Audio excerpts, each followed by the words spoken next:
नमस्कार दोस्तों, आज डेट है 24 फरवरी और हम द हिंदू का सेकंड एडिटोरियल आफ्टर द कू को डिस्कस करेंगे। सबसे पहले कॉन्टेक्स्ट की बात कर लेते हैं। हमारा पड़ोसी देश है एक म्यांमार, जो हमारे नॉर्थ ईस्ट से अपनी बॉर्डर शेयर करता है। वहां पर पहले डेमोक्रेसी थी और डेमोक्रेसी को पलट करके वहां की जो सेना है उसने अपने हाथ में पावर ले ली है। तो उसको लेकर के रेगुलर प्रदर्शन वहां पर चल रहा है। और तो किस तरीके से जो वहाँ की सैन्य सरकार है वो किस तरीके से उनकी पावर को दबा करके लोगों के जो प्रोटेस्ट कर रहे हैं उनको दबा करके किस तरीके से वहाँ की पावर पर अपनी ग्रिप रेगुलर बनाना चाहती है, उसके बारे में इस आर्टिकल में बताया गया है। आफ्टर द कू, कू का अर्थ होता है तख्ता पलट। पहले कुछ था उसको चेंज करके कुछ दूसरा नया स्थापित कर दिया गया, वो होता है कू। तो तख्ता पलट के बाद में, ठीक है। तो सबसे पहले इस आर्टिकल की जो इंपॉर्टेंट वोकेबलरी है उनको हम डिस्कस कर लेते हैं। फर्स्ट है कू, कू का अर्थ होता है तख्ता पलट। सेकंड है टॉपलिंग, टॉपलिंग का अर्थ होता है किसी को गिरा देना, मतलब रिमूव फ्रॉम पावर या फिर ओवरथ्रो। एक गवर्नमेंट या फिर एक पर्सन जो अथॉरिटी में है, जो पावर में है, उसको हटा करके कुछ दूसरा नया स्थापित कर देना, वो होता है टॉपलिंग, मतलब गिरा देना। ऑर्केस्ट्रेटेड का अर्थ होता है गुप्त रूप से आयोजित करना, to arrange something in order to produce a particular result, मतलब कुछ विशेष रिजल्ट को प्राप्त करने के लिए कुछ चीज को तरीके से आयोजित करना। डिटेन्ड का अर्थ होता है नजरबंद। स्ट्राइक का अर्थ होता है हड़ताल। नेक्स्ट है क्वेल, क्वेल का अर्थ होता है टू कंप्लीटली स्टॉप और एंड समथिंग, मतलब दमन करना, ठीक है। नेक्स्ट है रिप्रकशन, रिप्रकशन का अर्थ होता है बुरे नतीजे, प्रतिक्रिया, ठीक है। क्रैकडाउन, क्रैकडाउन का अर्थ है कड़ी कार्रवाई, ठीक है, कड़ी कार्रवाई। जुंटा, सैनिक सरकार। कन्वीन, बुलाना, आयोजित करना। नेक्स्ट है सिट इन्स, सिट इन्स का अर्थ होता है dharna, a form of protest in which demonstrators occupy a place refusing to leave until their demands are met. Sit ins मतलब धरना, जिसमें बहुत सारे लोग एक जगह जुड़ जाते हैं एक प्लेस में और तब तक वहां पर प्रदर्शन करते रहते हैं तब तक कि उनकी मांगे नहीं मान ली जाती हैं या फिर उनकी मांगे उनको नहीं मिलनी जाती हैं। डिक्टेटरशिप, डिक्टेटरशिप का अर्थ होता है तानाशाही। ए पॉलिटिकल सिस्टम, डिक्टेटरशिप क्या होता है? A political system in which a monarch और डिक्टेटर हैज अनरेस्ट्रिक्टेड पावर, एक पॉलिटिकल सिस्टम जिसमें कोई राजा या एक अनरेस्ट्रिक्टेड, मतलब जिसके ऊपर कोई बाधा ही ना हो, अनलिमिटेड जो पावर रखता है वो होता है डिक्टेटरशिप। और नेक्स्ट है मास डेमोन्स्ट्रेशन, मास डेमोन्स्ट्रेशन मतलब सार्वजनिक प्रदर्शन। तो ये इंपॉर्टेंट वोकेबलरी। अब हम देखेंगे आर्टिकल को। The Myanmar military must move fast to end the political crisis that is of its own making. Myanmar जो देश है वहाँ की जो मिलिट्री है उसको फटाफट कोशिश करनी चाहिए, तेजी से कोशिश करनी चाहिए कि जो पॉलिटिकल क्राइसिस वहाँ पर चल रहा है वो खत्म हो। और ये पॉलिटिकल क्राइसिस खुद म्यांमार की जो मिलिट्री है ना उसके द्वारा खुद बनाया गया है, खुद तैयार किया गया है। 3 weeks आफ्टर, 3 सप्ताह के बाद, दे टुक कंट्रोल ऑफ म्यांमार, उन्होंने 3 सप्ताह हो गए म्यांमार देश में म्यांमार की मिलिट्री को वहां पर अपना नियंत्रण स्थापित किए हुए। बाय टॉपलिंग, कैसे किया उन्होंने अपना नियंत्रण स्थापित? बाय टॉपलिंग, गिरा करके। इट्स डेमोक्रेटिकली, डेमोक्रेटिकली मतलब प्रजातांत्रिक ढंग से, लोकतांत्रिक ढंग से इलेक्टेड गवर्नमेंट, प्रजातांत्रिक ढंग से जो सरकार निर्वाचित हुई थी उसको गिरा करके म्यांमार की सैन्य सरकार ने, म्यांमार की सेना ने अपने हाथ में वहां की पावर कंट्रोल में ले ली थी। द कंट्रीज जनरल, म्यांमार देश के जो जनरल हैं, आर्मी के हेड हैं, आर स्ट्रगलिंग, अभी भी संघर्ष कर रहे हैं, टू रिटेन, टू रिटेन मतलब बनाए रखना, देयर ग्रिप, ग्रिप का अर्थ होता है पकड़, ऑन पावर, सत्ता के ऊपर, in the face of growing pro democracy, pro democracy मतलब लोकतंत्र समर्थक मास प्रोटेस्ट। क्या हो रहा है? 3 सप्ताह हो गए म्यांमार की सेना को वहां की जो निर्वाचित सरकार है उसको गिरा करके लोकतांत्रिक ढंग से सरकार को, निर्वाचित सरकार को गिरा दिया। और गिराने के बाद में म्यांमार की सेना ने अपने हाथ में पावर को ले लिया।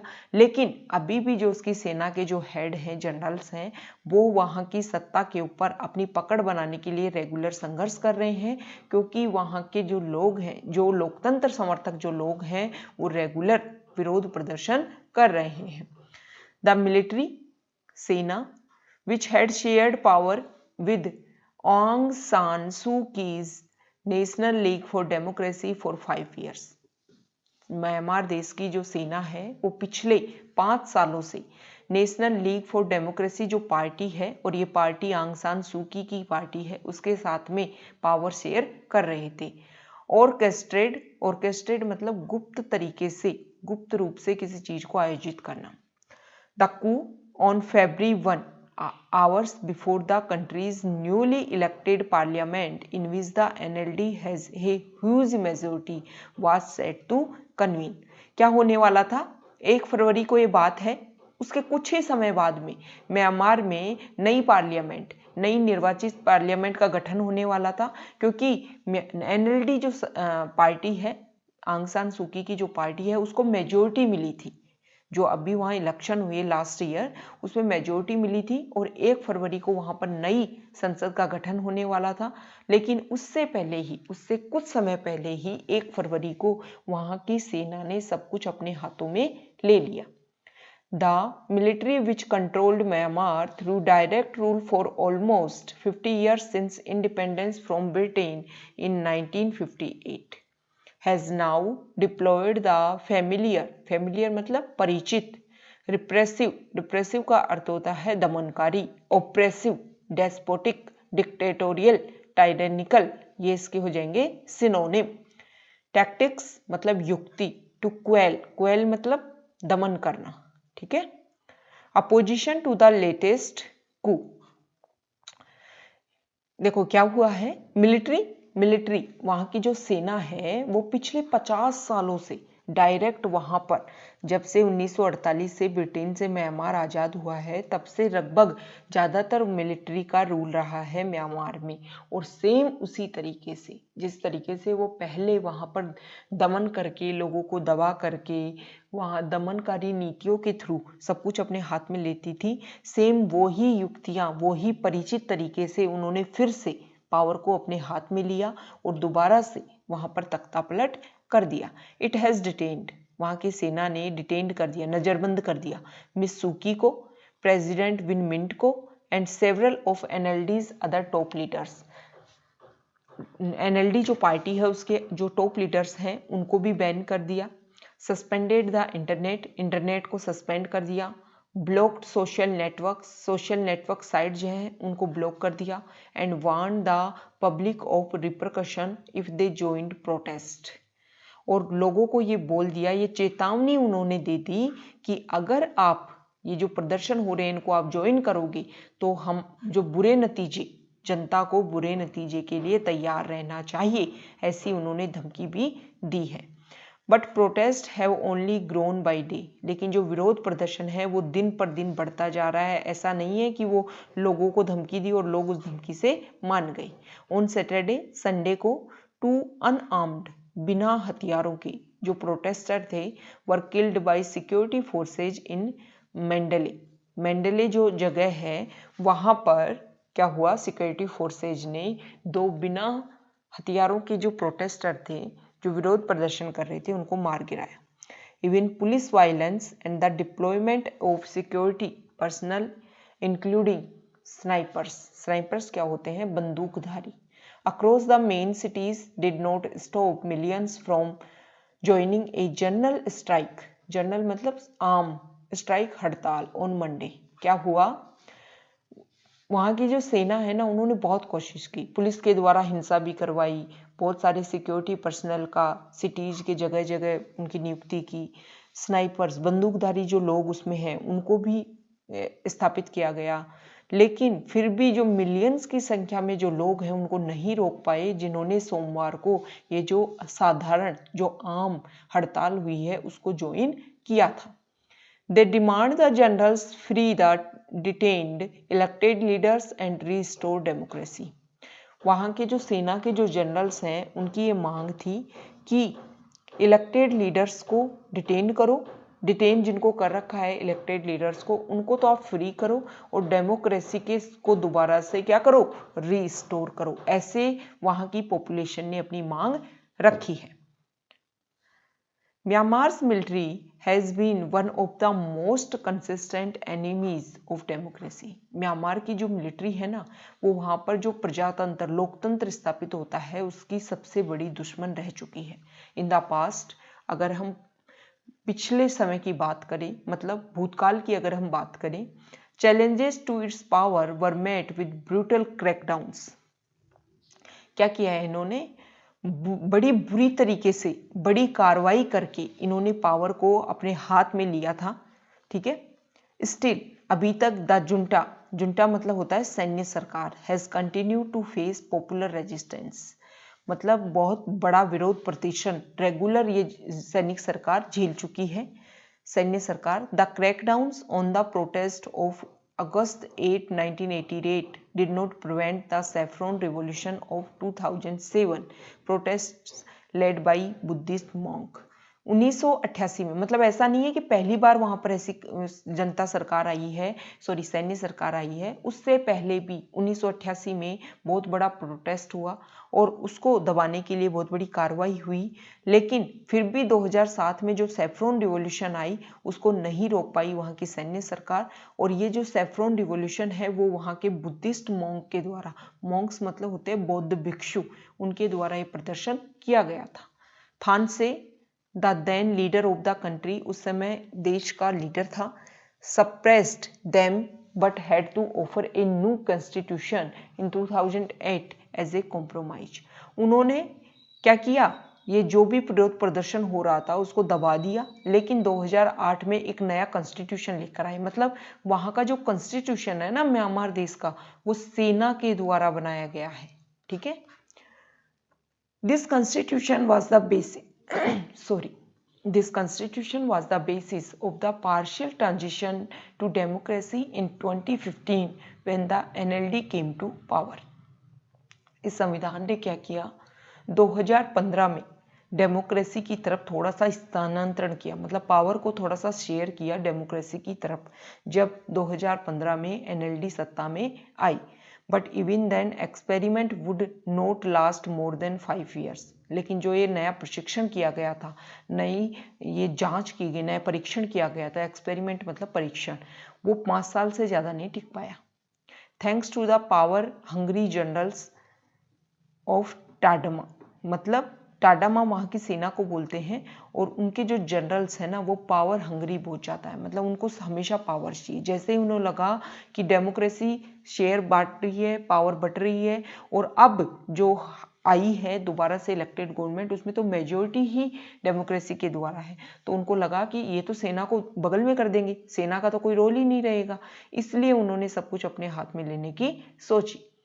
But they were wrong to expect, वो क्या सोच रहे हैं, वो सोच रहे हैं कि देखो हम दोबारा से अपने अंडर कर लेंगे, but they were wrong to expect the Myanmarese people who experienced at least limited liberties and democracy for 5 years after decades of repressive dictatorship, तानाशाही, repressive, दमनकारी।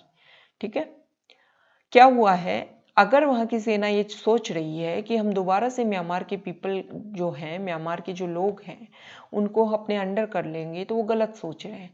क्योंकि पिछले 5 साल में वहाँ की जनता ने चाहे लिमिटेड ही, लेकिन लिबर्टी को भी फेस किया है, लिबर्टी को भी जिया है, मतलब स्वतंत्रता को भी जिया है और प्रजातंत्र को भी जिया है। और बहुत लंबे समय तक उनके ऊपर जो दमनकारी तानाशाही चल रही थी, उसके बाद में जो उनको खुली सांस मिली ना हल्की सी, तो दोबारा उनको कंट्रोल करना मुश्किल होगा। To allow them to consolidate power easily, ये जो चीज हुई पिछले 5 साल में, जो उनको फ्री हवा मिली, किसकी मतलब लिबर्टी मिली, डेमोक्रेसी मिली, तो इसकी वजह से वो आसानी से दोबारा डिक्टेटरशिप नहीं कर पाएंगे, सारी पावर को अपने हाथों में नहीं ले पाएगी वहाँ की सेना। The protesters have called for civil disobedience, stoppage of work, sit ins का अर्थ होता है धरना, मास डेमोन्स्ट्रेशन मतलब सार्वजनिक प्रदर्शन। वहाँ की जनता ने, जो विरोध प्रदर्शन करने वाले लोग हैं, उन्होंने भी चेतावनी दे दी है कि हम क्या करेंगे, हम काम करना बंद कर देंगे, धरने पर बैठेंगे, सार्वजनिक प्रदर्शन करेंगे, असहयोग मूवमेंट चलाएंगे, लेकिन हमें डेमोक्रेसी चाहिए। द स्ट्राइक, ये जो हड़ताल हुई, has already paralyse the banking system at a time when the economy hit hard by कोविड-19 is struggling to stand off on its feet.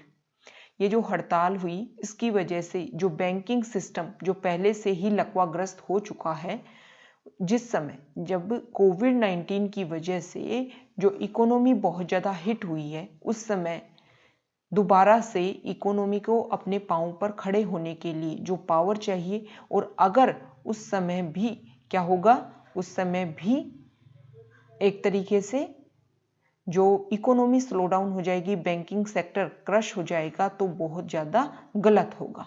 ठीक है। The military is also facing international sanction and condemnation. जो वहाँ की सेना है वो क्या कर रही है, अंतर्राष्ट्रीय प्रतिबंधों को और निंदाओं को, मतलब विदेशी जो सरकार है, अन्य देशों की जो सरकार है, वो क्या कर रही है, वो आरोप लगा रही है कि आप गलत कर रहे हो, उनकी निंदा कर रही है सेना की वहाँ की। तो एक तरीके से अंतर्राष्ट्रीय प्रतिबंधों को और निंदाओं को झेलना पड़ रहा है म्यांमार की सेना को। There is no easy way out for general Min Aung Hlaing, the commander in chief and the coup main architect from the crisis he has put himself in। तो वहाँ की जो सेना के जो हेड हैं, जनरल मिन ओंग हेलियांग, जो commander in chief हैं, और जो वहाँ पर इस कू के, इस तख्ता पलट के मेन आर्किटेक्ट हैं, मतलब मेन उन्होंने योजना बनाई थी, वो खुद को इस क्राइसिस से दूर करना, बाहर रखना उनके लिए बहुत ही ज़्यादा मुश्किल होने वाला है। The generals should realize that years on repression have not killed Myanmar's aspiration for democracy। Generals को ये चीज़ महसूस करनी चाहिए कि बहुत सालों तक तो हमने उनको दबा लिया, लेकिन फिर भी जो उनकी आकांक्षाएं हैं म्यांमार के लोगों की कि हमें भी डेमोक्रेसी मिलनी चाहिए, वो उसको मार नहीं पाई। मतलब वहाँ की सेना उनके मन में डेमोक्रेसी के लिए जो मन में भावनाएं हैं उनको ख़त्म नहीं कर पाई। मतलब क्या समझ में आया, इसका मतलब ये समझ में आया कि जो सेना है, भाई रूल किसी का भी हो, लोगों का भला होना चाहिए, लोगों को लिबर्टी मिलनी चाहिए, लोगों को अपने तरीके से रहने का मौका मिलना चाहिए। मतलब वहाँ की जो सैन्य सरकार है, उन्होंने सिर्फ दमनकारी नीतियों से उनको दबाया, उनको कुछ भी लिबर्टी नहीं दी। इसीलिए वहाँ के लोगों के मन में अभी भी डेमोक्रेसी के लिए एस्पायरेशंस हैं। दे शुड नॉट रिपीट 1988 और 2007। उनको 1988 और 2007 वाला जो इंस्टेंस है, जो उदाहरण है, उनको रिपीट नहीं करना चाहिए। दे शुड स्टैंड डाउन, उनको बगल में हो जाना चाहिए, and respect the election result, और चुनाव का जो नतीजे रहे उनका सम्मान करना चाहिए। रिलीज द लीडर्स, नेताओं को छोड़ देना चाहिए, and hand power back to the elected government, और जो लोगों ने जो निर्वाचित की है सरकार, उसको सत्ता को वापस सौंप देना चाहिए। तो ये म्यांमार से रिलेटेड हमारा आर्टिकल था। ओके।